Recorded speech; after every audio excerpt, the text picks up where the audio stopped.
المرة الأولى اللي انذكرت بيها شخصية بينيكيو بكتاب اسمه مغامرات بينيكيو للكاتب الإيطالي كارلو كالودي. الكتاب يتكلم عن ولد مشاغب وعن كيفية معاقبة الطفل بأسوأ الطرق. اليوم راح نتحدث عن قصة بينيكيو الأصلية، وقبل أن ندخل إلى القصة الأصلية نروح للقصة من فيلم ديزني، وكالعادة حتى نعرف إيش الفرق بين الفيلم والقصة الحقيقية من الرواية.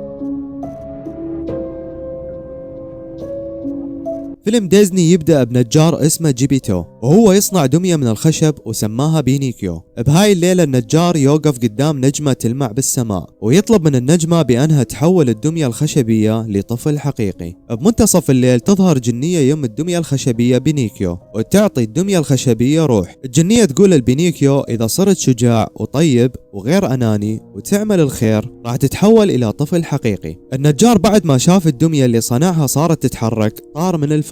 وباليوم اللي بعده النجار أرسل بينيكيو حتى يوديه إلى المدرسة، ولكن بينيكيو يتفاجأ بأنه كان مخدوع وصار يقدم عروض بالسيرك ويحبسونه بعد ما يخلص العرض. الجنية بمنتصف الليل تروح على بينيكيو وتخلصه من القفص، ومرة ثانية بينيكيو يخدعونه ويودونه على جزيرة اسمها جزيرة المتعة، وبهاي الجزيرة الأطفال يحولونهم إلى حمير ويبيعونهم. بينيكيو بعدها يقدر يهرب من الجزيرة، ولكن يكتشف بأنه أبوه ابتلعه حوت عملاق. وبعدين بينيكيو يحاول ينقذ والده وينجح وينقذ والده، ولكن هو يموت. الجنية بعد ما شافت بينيكيو ضحى بنفسه حتى ينقذ والده اللي هو النجار، فالجنية تحولها إلى طفل حقيقي ويعيشون هو ووالده النجار. وهاي قصة بينيكيو من خلال فيلم ديزني، وهسه تعالوا نشوف القصة الحقيقية من خلال الرواية.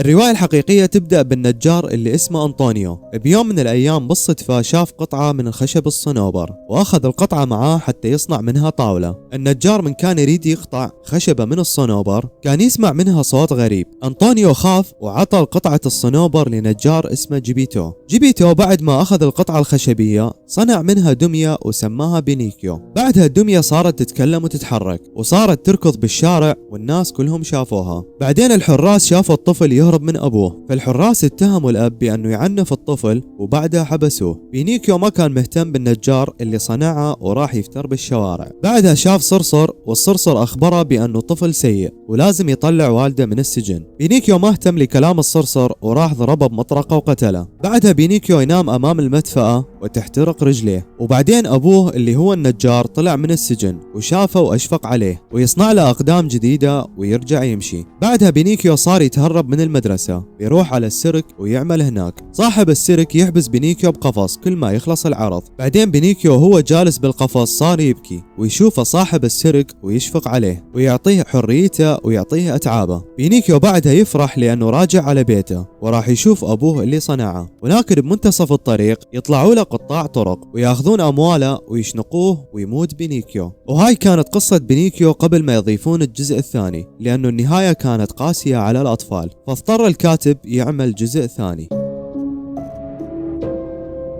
تبدأ أحداث الجزء الثاني بنفس المشهد، وكان بينيكيو مشنوق ويظل عدة أيام وهو معلق. وبما أنه بينيكيو دمية خشبية فالكاتب استغل هالشي وخلاه فقط مشنوق بدون أن يموت. بعدها الجنية تروح له وتنقذه. بينيكيو كان مريض وتعبان من اللي صار معاه وكان يرفض العلاج. بعدها بمشهد غريب يظهرون 4 أرانب بلونهم الأسود وهم يحملون تابوت، وبينيكيو يشوفهم ويخاف ويصير يستجيب للعلاج حتى لا يموت، وياخذون معاهم الأرانب السوداء. بعد ما أخذ العلاج تحسنت حالته، والجنية سألته عن الأشياء اللي وصلتها لهاي الحالة. بينيكيو صار يحكي لها قصة مختلفة عن اللي صارت معاه، وفجأة صار أنفه يطول مع كل كذبة يقولها. الجنية بعدين تقول له بأنه هي راح تتبناه وتعتني به، وصار لازم بينيكيو يروح على المدرسة. وبينيكيو صار يروح على المدرسة كل يوم. وبيوم من الأيام صديقه أخبره على جزيرة اسمها جزيرة المتعة. بينيكيو راح على هاي الجزيرة وصار يشرب الممنوعات ومنها الكحول. ظلوا فترة طويلة على هاي الحالة،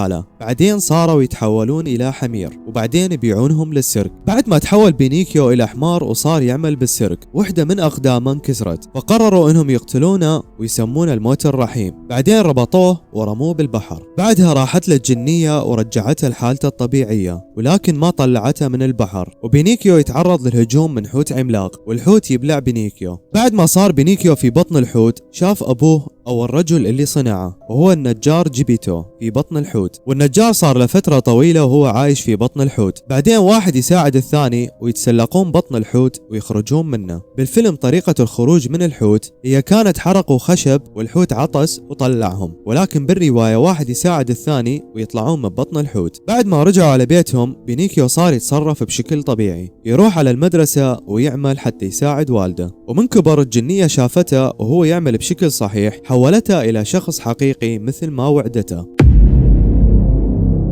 وهاي كانت قصة بينيكيو الحقيقية من الرواية. وهسه وصلنا إلى نهاية الفيديو، لا تنسون اللايك والاشتراك بالقناة.